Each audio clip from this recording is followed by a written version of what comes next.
Well, we continue to follow that breaking news that O.J. Simpson has died at the age of 76. In a statement, his family said he died yesterday from cancer.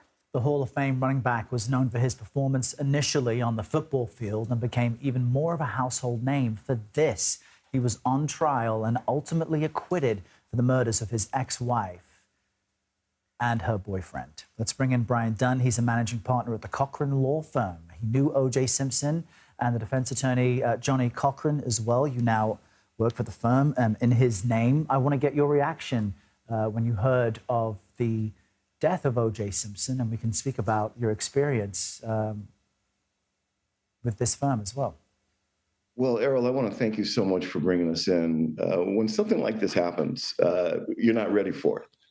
And I think that when you look at the life of O.J. Simpson, he brought starkly into focus a lot of uncomfortable feelings in this country. And I think that one of the things that we have to understand is that over the 3 decades that has elapsed since this trial and everything, have we really made any progress? And are we really where we should be in terms of mending the divisions that exist in our nation right now?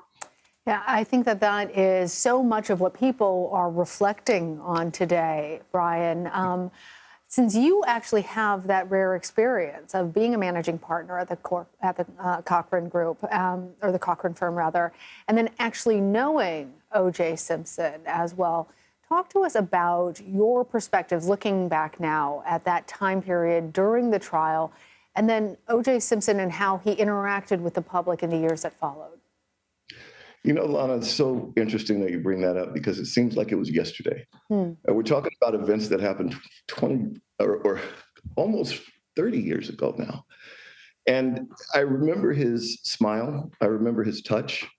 I remember how he treated the people in the staff, because I was the lowest man on the totem pole. I guarantee you that during those days. But he still treated me like I mattered, and he treated me like I had a lot to contribute. There's always going to be an extraordinary amount of controversy in this country concerning what actually happened. But I don't know if the answers to those questions are where we should be focusing our mind. I think we should be thinking about how we can come together. And I think that O.J. is a native son of America, for better or for worse. The social forces that contributed to his existence are uniquely American. And they're not always pretty, Lana. And we have to really think about how we're going to bridge the gap, because whether a person may believe it or not, that's what O.J. would have wanted, and that's what Johnny Cochran would have wanted. And in some ways, if there was a large public perception that O.J. Simpson did commit those murders, it was even more stunning that moment where Johnny Cochran and the rest of the Dream Team won the acquittal.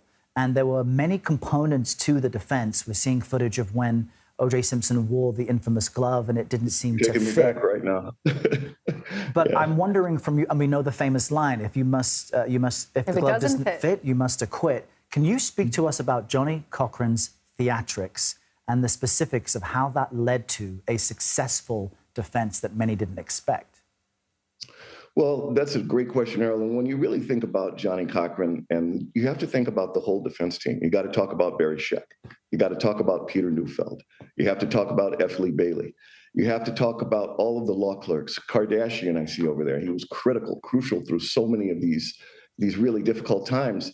It wasn't just Johnny, but there was a consensus among that team that we had serious problems with the manner in which the investigation was conducted.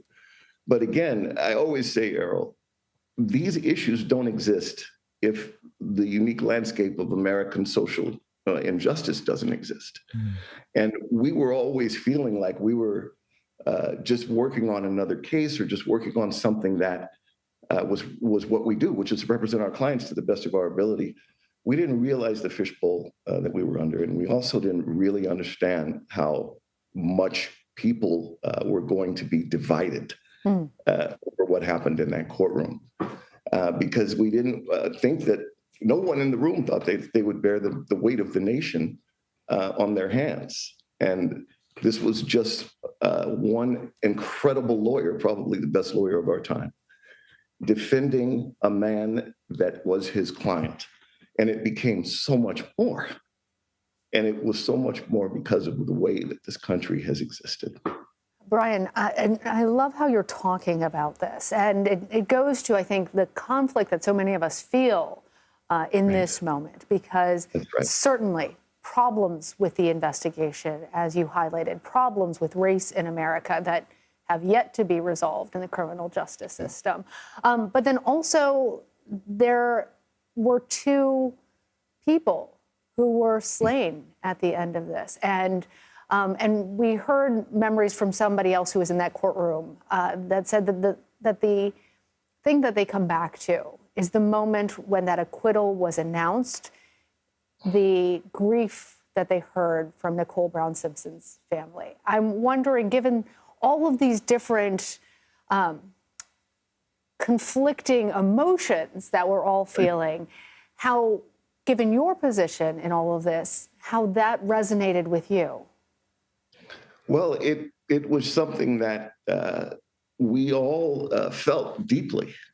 And when you're in a fishbowl, when you're working on a case like this, you don't really have as much of a consciousness of how the outside world is looking at you.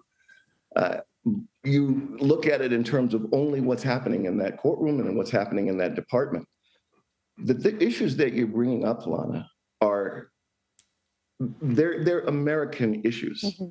And no one should ever, for one moment, detract from the suffering of the Goldman family and the Simpson family. And Nicole Brown Simpson's children are still here. We have to really think about the broader implications of why this has become such a huge case. Why isn't this just another case of homicide or a person that is being accused of homicide? We have to really look at why it is that this is dividing us. And that's really going to pave the way for getting solutions to these problems if we're ever going to get them. Crucial to keep in mind as we digest this news, but it's great to speak with you, Brian Dunn, managing partner at the Cochran Firm, helping us look back and in some ways look forward. Thanks for joining CBS News today. Thanks, Brian. Thank you so much.